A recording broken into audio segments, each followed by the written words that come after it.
This weekend is Summerslam, and it is scheduled to be the biggest, most controversial show of the year for the WWE. And I have some ideas about what's probably going to happen, what I would do differently, and what it means for the rest of the year of WWE programming going forward. And one of my theories is going to really upset you. My name is Joshua Hale Fialkov. I'm a writer and producer of television, animation, and graphic novels, and I love to take what I know about storytelling to talk about professional wrestling. So, let's get into it. Up first, the world title match between Gunther and Damian Priest. This is a match that I have been looking forward to for a really long time. I have extremely high expectations for what's going to come out of this match. Number one, Gunther is incredibly talented. I think he might be the best wrestler currently working today. He tells stories like no one else, and he does it entirely with his matches, which is something that you just don't see in most WWE wrestlers. His storytelling ability as a professional wrestler is unmatched. Damian Priest, on the other hand, is an incredible worker, manages to do a great job. I don't know that he quite lives up to the same quality level as Gunther, and we have seen quite a few botches out of him over the past few months that have been, well, kind of notable. But you put these two guys together, and I think you've got something pretty combustible. What we've seen over the past few weeks in the build-up to this match has been unbelievable. We've done something that I didn't think was possible. They've actually gotten Damian Priest over as a babyface, and they've gotten Gunther over as the ultimate heel. I actually really now care about the world title in a way that, well, frankly, I never have before. This is an achievement that is done entirely off the strength of performance of Gunther. So what I think is going to happen in this match, very simply, Gunther is going to win, because this title needs Gunther on it. Priest has carried the title about as far as he can, and I think that this is about as far as he's going to go with it. What's going to happen from here on out? Gunther is going to take the title, he's going to legitimize it, and he's going to do for it what he did for the Intercontinental title. He's going to make the world title a title that is in demand, and he's going to take on all comers, and he is going to dominate them. We're going to see a hallmark run that is going to take a title that for now has been sort of, well, a placeholder. A title that's there because, well, we needed another title, and make it into a legitimate, meaningful title that people are actually competing for. What we're getting out of this, ultimately, is another title that's going to have weight and meaning, and it's going to allow us to have more matches with more weight and better storylines for Raw. Something that's going to help drive story and drive character in a way that we haven't seen in a while, because this title just simply hasn't had that strength before, and that's all courtesy of what we're getting from a win from Gunther. Up next, the Intercontinental Championship between Sami Zayn and Braun Breaker. Okay, so this is a rematch, right? We saw this match last month at Money in the Bank between Sami Zayn and Braun Breaker, where Sami Zayn was taken to his limit but beat Braun Breaker. I thought that was a mistake when it happened, to be honest. I really thought that Braun Breaker should have gotten the win. I love Sami Zayn to death. He's one of my absolute favorite performers. I love watching him. I love seeing what he's going to do. I think he manages to just give credibility in every situation, especially because he's always fighting from underneath. He's going to lose, and then he ekes out a win. But when you're competing with a guy like Braun Breaker, who you're trying to build into a legitimate monster, having him lose does more to hurt him than it does to help build Sami Zayn. Especially a guy like Sami Zayn who doesn't need the build. So for my money, that match at Money in the Bank was kind of a mistake. It should have gone to Braun Breaker in the first place. What they did in the meantime is they spent about a month in between building up Braun Breaker even more. But what it actually did is it actually did harm to the characters around them. They did a long build in making Ilya Dragunov seem like a competitor. It actually did harm to Ilya Dragunov's character without actually building Braun Breaker up anymore. So this feels kind of like a stutter step of a match. That being said, it's going to be fantastic because last match was fantastic between the two of them. This is an opportunity for Braun Breaker to get more training and get more ring time with a guy who's going to actually show him the ins and outs of telling a compelling match. And that's what Sami Zayn is really good at. He tells compelling stories every time he gets in the ring. That being said, this match is Braun Breaker's to lose. He's going to win. It makes sense for him to win. If he loses again, you are doing irreparable damage to his character. I can't imagine that it would be booked for him to lose. I got to give it all to Braun Breaker. What's going to happen from here on out? I think we're going to get a dominant run for Braun Breaker, and it's going to be a chance for him to start working on his mic work, actually, more than anything. I think his ring work is really solid. I think we really buy his ring work. I think he comes across like a dominating monster. What he doesn't quite have down yet is that mic work. So this is going to be a chance for him to cut promos, to go up against other talent who are better on the mic than him, and to start slowly building up his character and building up his legitimacy so that eventually maybe we can even have him go on a challenge for that world title against Gunther. Can you imagine how good a match between Braun Breaker and Gunther is going to be? I sure as hell can, and I can't wait to see what happens next. Up next, we have the WWE Women's Champion Bayley versus Nia Jax. There's really only one thing in this match, to me, that matters, and that, of course, is Tiffany Stratton and the Money in the Bank briefcase. While they have been building this rivalry between Bayley and Nia Jax, what's been building on top of it, and building, I think, much more compellingly, is what is going to happen with that briefcase. Number one, I'm pretty sure we're building towards Nia Jax finally getting the Women's World Championship away from Bayley. I think Bayley has had sort of an unremarkable run, which is unfortunate because she's really over. It really makes sense for her to be a great champion. But there hasn't been a lot for her to do. She hasn't had a real great challenger. And frankly, Nia Jax just dominates her. There's a physical mismatch between the two of them that's hard to buy. I would say the one time that they've actually been sort of compelling as a team of opponents, when Bayley cut what was essentially a shoot promo about how Nia Jax hurt her a few years ago before SummerSlam. I think that was the one time that I really felt like legitimate heat and actual, compelling storytelling between the two of them. The compelling part of the story has 100% been watching a inexperienced, foolish, but totally ready to go Tiffany Stratton with her briefcase, getting ready to use it on Bayley and being talked out of it by Nia Jax over and over, right? So she's going to have to fight her way to that win, even though she should be able to just dominate her way to it. So Nia Jax is going to get that big win. She's going to be holding on to it. And then Tiffany Stratton is going to just stick the knife in her back. And it is going to be a long-term feud between Nia Jax and Tiffany Stratton. It just makes sense. Tiffany Stratton is actually incredibly over. Even though she's being sold as a heel, she is over with the audience. Every move she makes, she is just beloved by the audience. And she is so funny and so charming on the mic. I think she's still a little bit green. I think she still needs a little bit of training and a little bit of time to get there to the point where she's ready to carry the weight of the company on her shoulders.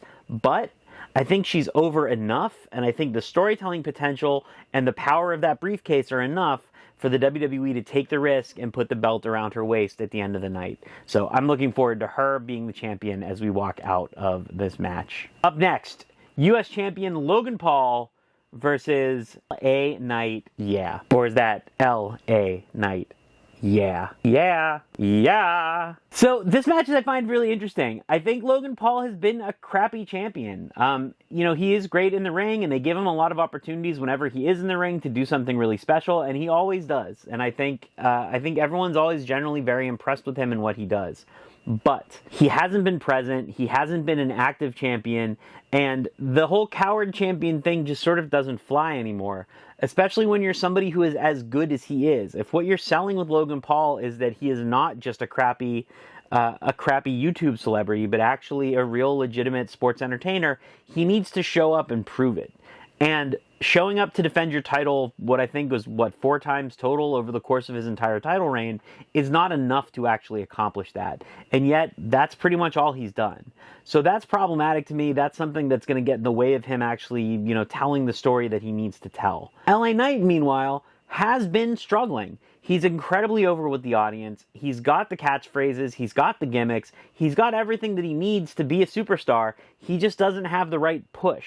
Part of not having that right push is that there's nowhere to put him. Giving him this belt is going to go a long way to doing it. So I think it's sort of a foregone conclusion that LA Knight is going to take home this belt. It's going to give him something to do every week. It gives him a place to be. And I think it legitimizes him, and it's going to legitimize the title, which is sort of the best case scenario when you're trying to put a belt around somebody's waist. My pick for the night is LA Knight. Agree with my pick so far? Then do me a favor. Smash that like button. Disagree? I guess you could technically hit the dislike button, but that just seems mean. Up next, CM Punk versus Drew McIntyre, special guest referee Seth Rollins. I've heard a lot of people complaining about having Seth Rollins as the guest referee getting in the way of this match, and that should be something that they do later on. I don't know that I agree with that. I think what's interesting about this match, and what's been interesting about the way that they've set up this match, is that it is actually sort of a three-pronged feud, right? All three guys dislike each other, but of course the main feud is between CM Punk and Drew McIntyre. But what's cool about it, and I understand why they did it, right? When you aren't 100% sure that CM Punk is going to be medically cleared, you need to have a backup plan. That backup plan was always Seth Rollins, right? That Seth Rollins is going to get involved. Seth Rollins can help carry the match in case CM Punk isn't fully cleared, in case CM Punk still has some ring rust. You always have this sort of like backup plan in the form of Seth Rollins to help, cover things up and make sure things are going okay. But now we're in the match. In theory, CM Punk is cleared. CM Punk and Drew McIntyre have a ton of heat. Having Seth Rollins in the middle, what it's going to allow to happen is there's not going to be a definitive clear-cut winner. It's going to allow this match to continue on because we're going to see this feud continue until WrestleMania. One way or another, you're going to have this sort of tripod between the three of them that's going to just continue on and on and on. What's great about it, though, is that when we have our winner of the Gunther and Damian Priest match, we're going to be allowed to have one of these three guys peel off of this feud and go over to that feud. So if we want to, we could have Drew McIntyre go after the World Championship and let CM Punk and Seth Rollins feud for a little bit and then have them reach out and drag Drew McIntyre back in. If we wanted to, we could have Seth Rollins go off and feud with Gunther and with the winner of either of the Gunther Damian Priest match. So we have the ability to sort of reconfigure this because there is three of them. This match is going to cement that this feud is not just between one or two of them, but in fact between all three of them, allowing us these opportunities for storytelling that are kind of unmatched. So I think it's actually really smart to have them. That being said, I think there's no argument whatsoever that the winner of this match is going to be Drew McIntyre, unless the winner is nobody. There is a chance that it becomes a no contest. There is a chance that the match gets thrown out. There's a chance that everything just goes sideways and we end up with no winner whatsoever. That being said, my guess is that it's going to end up being Drew McIntyre for the win. Up next, from a storytelling standpoint, the biggest match of the night, the Women's World Championship with Liv Morgan versus Rhea Ripley with Dominic Mysterio in the balance. Now, I have asked for a Dominic on a pole match. However, my pleas have not been heard. So instead, we're just going to get a traditional championship match between Liv Morgan and Rhea Ripley. If I were going to pick my winner, I would actually choose Liv Morgan, and I think while everybody else has been theorizing that Dominic Mysterio is going to turn on Rhea Ripley, I don't think he's going to turn on Rhea Ripley. I think what's probably going to happen is he's going to cost Rhea Ripley the title shot, but it's not going to be on purpose. I think it's going to be due entirely to his own stupidity. I don't think you play things the way that they've been playing them with Dom being such an unwilling idiot and then have him be actually a master manipulator in the background. I feel like that's what everyone is expecting, and so therefore there's a good chance that they're in fact not going to do that. So my money is on Liv Morgan, but not because of purposeful interference from Dominic, but because of accidental interference from Dominic. I want to have this story continue on. I want to see Rhea liberate herself from Dom, not turn on Dom. I want to see Dom not turn on Rhea. I think there's actually more story to be told there if it's actually about a more realistic breakup between the two of them.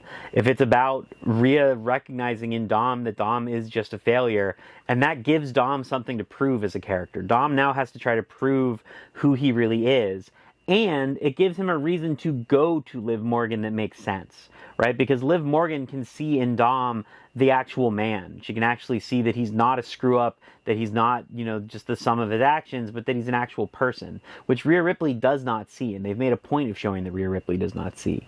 So having him actually start to evolve and mature gives Dominic the chance to become a better character and become someone that the audiences can connect with. Whereas now, the audiences just hate him flatly. I think it's time for Dominic as a character to evolve, and I think this is probably the way to do it. So again, my pick is Liv Morgan. All right, now, the big one.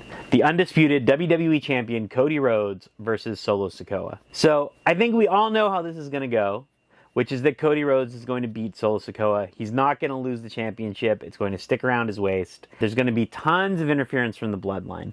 Now, the way everybody online has been theorizing, what everybody that you talk to, when you talk to them about it, what they all assume is that Roman Reigns is returning tonight. He is going to cost Solo Sikoa the belt, and he is going to start the feud that will lead eventually to WrestleMania between the new bloodline and the old bloodline. Here's where my controversial thought comes in. If it was me and I was booking this angle, I would put the title around Solo Sikoa's waist. We have done too much to illegitimize the new bloodline. Even with Jacob Fatu coming in to make them feel legitimate and scary, we have done so much harm to the bloodline brand. Having a couple of different things happen is going to just hurt them. Number one, the loss is going to hurt the bloodline. They've already lost too much. They already look like losers. We can't have them look like losers anymore.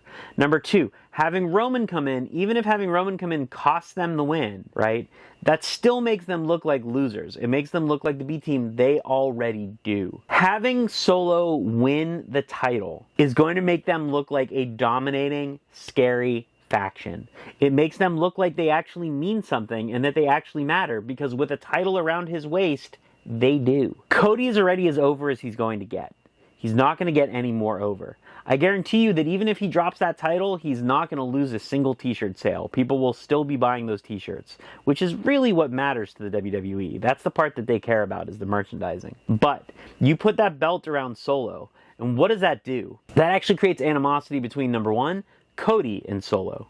Number two, Jey Uso and Solo. And number three, Roman and Solo. So suddenly, by putting the belt around Solo Sikoa's waist, you're actually creating a plethora of story opportunities. You're creating more story just by doing that than you are by having him lose. By having him lose, you're essentially opening up a single tract. That single tract is, I'm Solo Sikoa, I'm bitter that I lost, and I'm going after, in theory, Cody again, which we've now already seen. Or if it is Roman who costs him the belt, I'm now going after Roman, and my story is how I'm going after Roman, and I'm going after Roman.